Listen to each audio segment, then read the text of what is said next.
আসসালামু আলাইকুম, চলে আসলাম নতুন আরও একটি ভিডিও নিয়ে। আজকের ভিডিওতে থাকছে ঐতিহ্যবাহী সুরা মসজিদ। এই মসজিদটি কিন্তু আমাদের বাংলাদেশের 5 টাকার নোটের ওপরেই দেখা যায়। আপনারা যারা এখনো এই মসজিদটি দেখেননি অবশ্যই এখানে আসবেন এবং এই সৌন্দর্য উপভোগ করে যাবেন। এই মসজিদটি দিনাজপুর জেলার ঘোড়াঘাট উপজেলার চোরগাছা ইউনিয়নে হিলি রোডে অবস্থিত। আপনারা যারা এখানে আসতে চাচ্ছেন আপনাদেরকে ঘোড়াঘাট উপশহর থেকে হিলি হাইওয়ে রোড ধরে আপনাদেরকে ওসমানপুর শহরে আসতে হবে। এই ওসমানপুর শহরের ঠিক 200 থেকে 300 গজ দূরেই এই মসজিদটি অবস্থিত। আপনাদেরকে এখানে আসতে হলে সরাসরি আপনাদেরকে ডুগডুগি রোড ধরে আসতে হবে। এটির রাস্তার ঠিক উত্তর পাশে এই মসজিদটি অবস্থিত। এটি কিন্তু সুলতানি আমলের একটি মসজিদ। এই মসজিদটিকে অনেকেই সুজা মসজিদ নামেও চিনে থাকেন।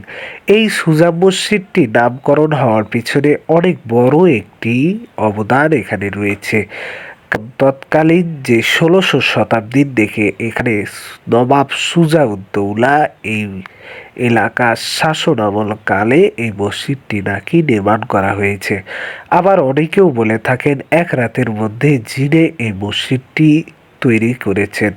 এই জন্যও নাকি এই মসজিদটিকে সুরা মসজিদ বলা হয়, কারণ আরবিতে সুর শব্দের অর্থ অবদেবতা বা জিন।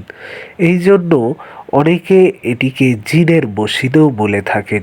এই মসজিদে অনেক সুন্দর কারুকার্য রয়েছে। এটি কিন্তু বোঝা যায় 1600 শতাব্দীর এই কারুকার্যগুলো।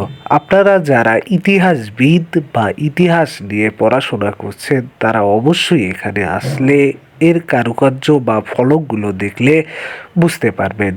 এটি কিন্তু একদম ইট, চুন ও সুরকি দিয়ে নির্মাণ করা হয়েছে। এখানে কিন্তু কোনো প্রকারের রড বা সিমেন্ট ব্যবহার করা হয়নি। আপনারা অবশ্যই এখানে আসবেন এবং এই মসজিদের সৌন্দর্য উপভোগ করে যাবেন। এই মসজিদে রয়েছে সর্বমোট 4টি গম্বুজ।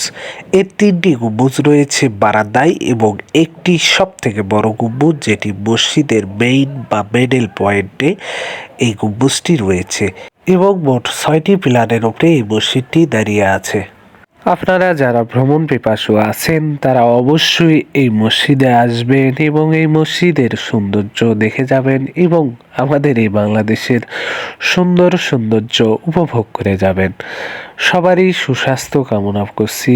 আজ এই পর্যন্তই, আবারও পরবর্তী ভিডিওতে দেখা হবে।